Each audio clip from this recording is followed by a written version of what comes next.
पर्व की हार्दिक शुभकामनाएं देता हूं।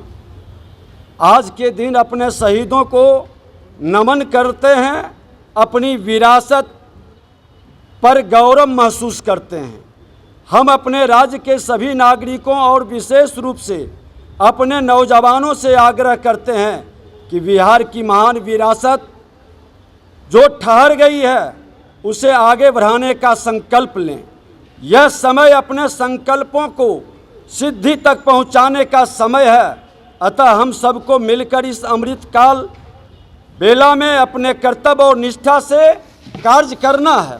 15 अगस्त का दिन महज एक तारीख भर नहीं है, यह हमारे इतिहास, भूगोल, समाज और संस्कृति की पहचान को निर्धारित करने वाला अवसर है। आज का अवसर तो अधिक खास हो जाता है क्योंकि हम इतिहास के उस सोपान पर अपनी आज़ादी के शानदार 75 वर्ष पूरा कर इतिहास के एक नए अध्याय के गवाह और भागीदार दोनों बनने जा रहे हैं। भारत का यह तिरंगा हमारे लिए केवल राष्ट्र ध्वज भर नहीं है, बल्कि 3 रंगों के अपने कलेवर में ये हमारे अतीत के गौरव, वर्तमान के कर्तव्य बोध और भविष्य के सपनों को समेटे हुए है। अतः जब हम इसे आदर के साथ लहराते हैं तो एक साथ हमारा जुड़ाव कल, आज और कल से हो जाता है। अपनी आज़ादी के 75 साल के सफ़र पर निगाह डालें तो पाएंगे कि समय के साथ लोकतांत्रिक व्यवस्था हमारे यहाँ समावेशी और विकेंद्रित होती गई है। हमने दुनिया के सामने कल्याणकारी, सर्वस्पर्शी लोकतंत्र का शानदार उदाहरण पेश किया है, लेकिन गंभीरता से मूल्यांकन करें तो हमें अपनी कुछ कमियों को भी स्वीकार करना होगा। बीते 7 दशकों के संवैधानिक लोकतंत्र के इस सफ़र में हम अपने अधिकारों के प्रति ज़्यादा सचेत रहे और कर्तव्य के प्रति उदासीनता का व्यवहार आज कहीं न कहीं हमें दुखित कर रहा है। शायद इसलिए हम उतना हासिल नहीं कर पाए जिसकी अपेक्षा हमने खुद से और दुनिया ने हमसे की थी। हम एक ऐसे देश और समाज के अंग हैं जहां कर्तव्य बोध ही हमारी सभ्यता और संस्कृति की धुरी है। हमारे धर्म का मर्म ही कर्तव्य पालन पर टिका है। हमारे संविधान निर्माताओं ने भी इतिहास और विरासत से ही प्रेरणा लेकर हमारे लोकतांत्रिक ढांचे की नींव रखी थी।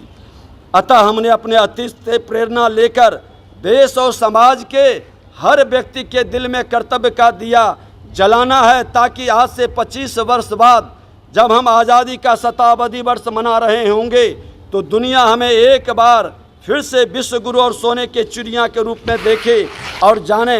देश के माननीय प्रधानमंत्री जी ने भी आज शताब्दी वर्ष समारोह में अधिकार और कर्तव्य पर विस्तार से पूरे माँ भारती के संतानों को संबोधित कर करके जब हम आज़ादी के शताब्दी वर्ष मनाएंगे तो वो आज़ादी का शताब्दी वर्ष सिर्फ अधिकार की बात करने वाले लोगों तक सिमटा नहीं रहे। अधिकार की बात करने वाले के साथ साथ कर्तव्य बोध के पथ पर जो अग्रणी होकर चलेगा वही समाज और राष्ट्र का नेतृत्व करेगा। लोकतंत्र के मंदिर में जिस प्रांगण में आज खड़े हैं उसका इतिहास 100 वर्षों का गौरवशाली सफर खुद में समेटे हुए है। 17वीं विधानसभा बीते पल इतिहास में याद किए जाएंगे। आप सबके स्नेह, समर्थन और आशीर्वाद से मुझे विधानसभा अध्यक्ष के रूप में 20 महीने के छोटे कालखंड में मैंने जन अपेक्षाओं तथा जन आकांक्षाओं पर खरा उतरने का हर संभव प्रयास किया।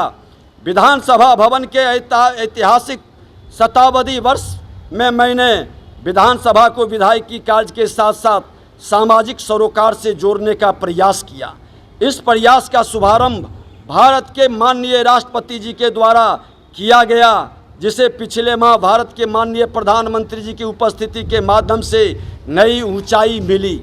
विगत 12 अगस्त को जब भारत के यशस्वी प्रधानमंत्री आदरणीय नरेंद्र मोदी जी आए थे तो उन्होंने इस महान सदन के योगदानों की चर्चा की थी और यह बताया था कि किस प्रकार बिहार विधानसभा ने समय समय पर देश के विधायी विरासत में पथ प्रदर्शक की भूमिका निभाई है और आज़ादी के पूर्व श्री बाबू से जो सफ़रनामा शुरू हुआ, आज़ादी के बाद बिहार के प्रथम मुख्यमंत्री श्री बाबू